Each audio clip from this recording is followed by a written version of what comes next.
Hi, this is FIDE Master Viktor Newstroyev. You know, tactics and calculation are two main aspects of a chess game. You may point out that positional understanding is another good skill, and it's difficult to imagine a strong player who doesn't understand the position. And I agree with you. But for amateurs and intermediate club players, tactical skills are more important. I recommend learning them by motives, one by one. And in this video I would like to demonstrate such a tactical motive as distraction. In other words, I'll teach you how to deflect your opponent. And of course, illustrate everything by simple examples and beautiful master's games. If you're a beginner or an intermediate club player and would like to learn about distraction, watch this video about how and when to deflect your opponent. Okay, let me show you an example of distraction. Please look at the board. Here we have the knight on f6 that supports the e8 square and prevents us from playing rook e8. This knight also does another defensive function. It prevents the queen coming to h7. But if we play rook e8, the king can't move, the knight has to be distracted. He has to capture the rook or move to g8. And then we can deliver a checkmate on h7. So this is how we distracted the knight and then deliver the mate. It works even with a different move order. If first we play queen h7, distract the knight, then we can play rook e8. He has to block, we take, and another checkmate. This is the second example I want to show you. What do you think white should do in this position? How to distract one of the enemy pieces and gain the material? I'm sure you can find it immediately. You have to play rook e8. If now black rook captures on e8, then it's distracted from the defense of this queen and we can gain the queen. Like that.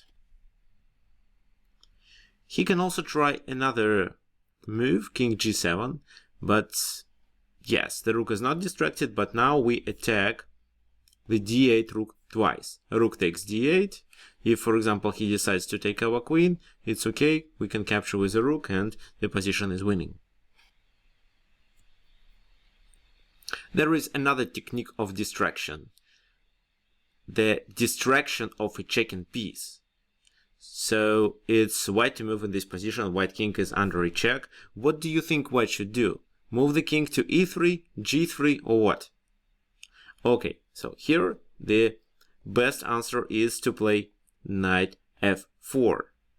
We distract the rook from checking, and if, for example, he decides to play rook g5 to be able to stop the pawn, then he may blunder knight e6 fork and lose the game.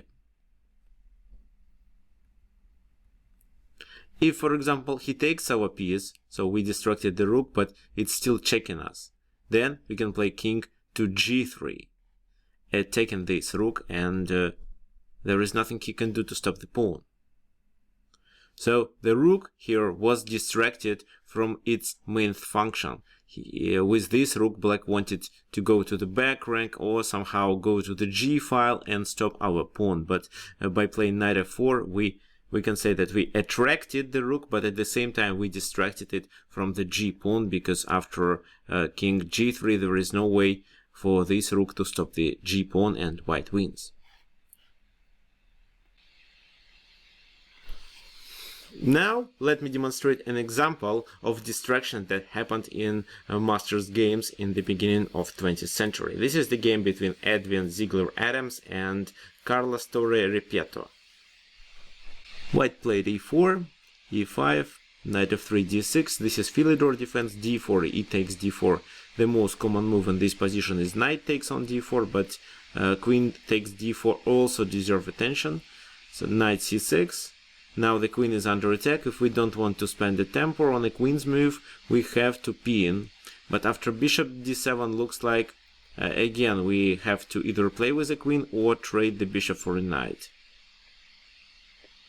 Black has a bishop pair, but white leads in development and controls the center.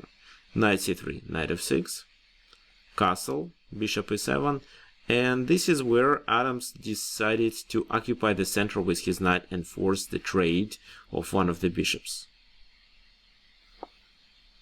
Bishop takes d5, e takes d5, castle, bishop g5, c6, black tries to undermine the center, c4, to supporting the center, c takes d5, c takes d5, then rook e8 was played, rook f to e1, and in this position black really wants to activate this rook, but if he moves it to c8 he blunders the pawn.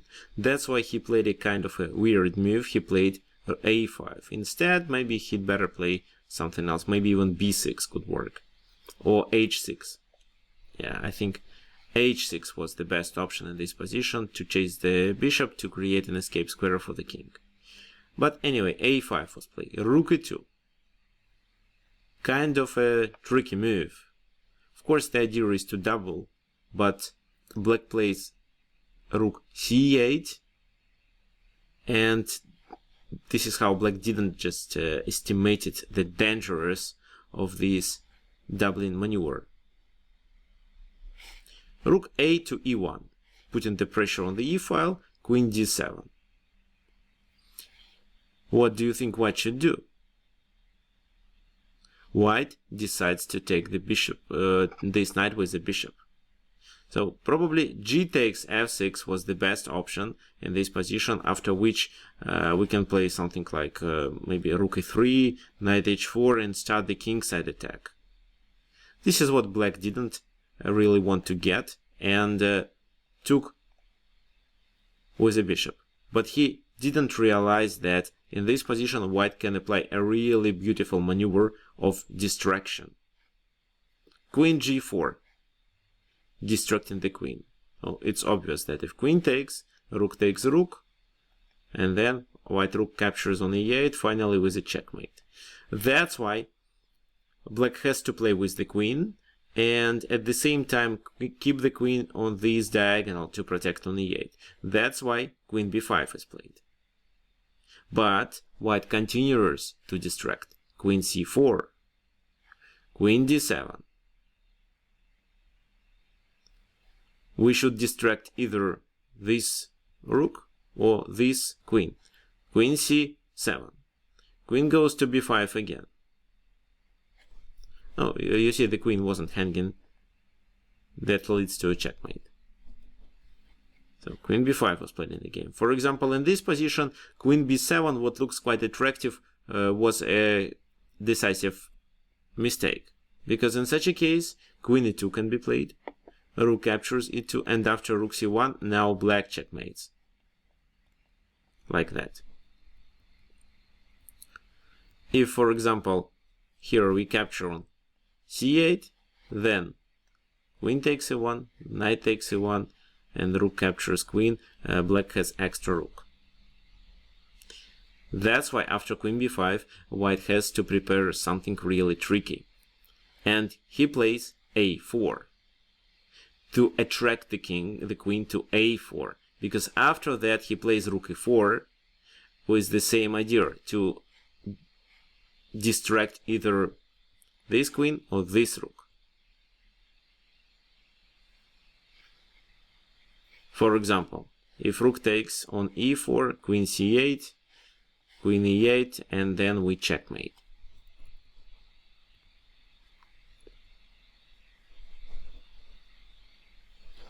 If queen takes e4, we can just capture on with our rook, and none of our pieces is hanging, because we take the rest of his rook and deliver a checkmate on the back rank. That's why black played queen b5. But now there is no rook on e2, that's why we don't really have to be afraid of this move. That's why we can play queen b7 successfully. And this is where black resigned. He just has no ideas where to locate his queen. The best thing he could do probably, actually, no, there is nothing that he could do. He has to sacrifice the queen or get a checkmate. Now, the second game I want to demonstrate to you, this is the game between Adolf Anderssen and Lionel Kiziritsky.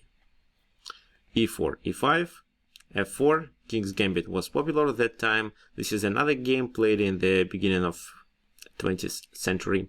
E takes f4 and bishop c4. This is not a typical move. Usually knight f3 is played to stop queen h4, but in this position queen h4 was played, king f1 and b5. Actually, this game was played even early in 19th century, and this is not a good move actually, but with this move Lionel Kizuritsky won so many games. That's why he really liked it. The idea was to distract the bishop. Knight f6, knight goes to h5, knight f3, queen h6, d3, now knight h5, threatening with knight g3 check and the fork, knight h4, and queen g5. That was a critical mistake. It was much better just to play g6 and develop the pieces. But queen g5 was played. Knight f5, c6, and white plays g4, attacking the knight on h5. Knight goes to f6, rook g1. With this bishop sacrifice, white really gets the advantage, because all his pieces will be located ideally. C takes b5, then h4, chasing the queen, queen g6, h5, queen g5, and queen f3, threatening to trap the queen with bishop f4. It's a slow move, but this is how white makes his pieces interact with each other. The only way is to play with the knight to get the queen a chance to escape. Bishop f4, queen f6, knight c3. White has a colossal advantage. His pieces are located ideally. Bishop c5, but knight d5, queen b2, and this is another sacrifice. We sacrifice, both rooks are hanging. But who cares? In this position, of course, the best option was just to play rook e1, let him take on g1, and because of a better development, the position is absolutely winning. However, Anderson decided to play bishop d6. That was a kind of a mistake, but that mistake actually allowed him to win the game.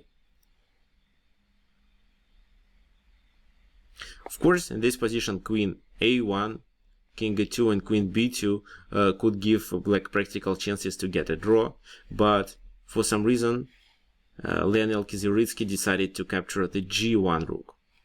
I don't know why. e5, queen e1 now doesn't work. King a2, and now black is in the mating threat. He plays knight a6, maybe the last mistake, and then after knight g7, king goes to d8, and we have 4 pieces to checkmate the king. But how? If you want, you may pause this video and find the checkmate that white played in a few moves. Okay, let's continue. So here a checkmate will be a bishop e7, but before playing this move we should get rid of this knight. We can distract this knight by playing queen f6. He has no choice but to take, and then bishop e7 leads to a checkmate. So I hope you enjoyed this brilliant game and like the idea of this knight distraction and how white checkmated black in this position. In this video you learn how and when to distract enemy pieces. I'm sure if you follow these guidelines you will notice this tactical motive in your games more often, and this is how you will improve your chess performance and become a better tactical player. However, if you are a person who never stops at what has been accomplished so far, I recommend you to continue your learning process and watch the video on the screen next about the control over the center to be able to dominate in your game starting from the first moves. Make sure to like this video, subscribe to my YouTube channel and share it with your friends, chess players. Now watch this video on the screen next, and I'll see you there in a moment.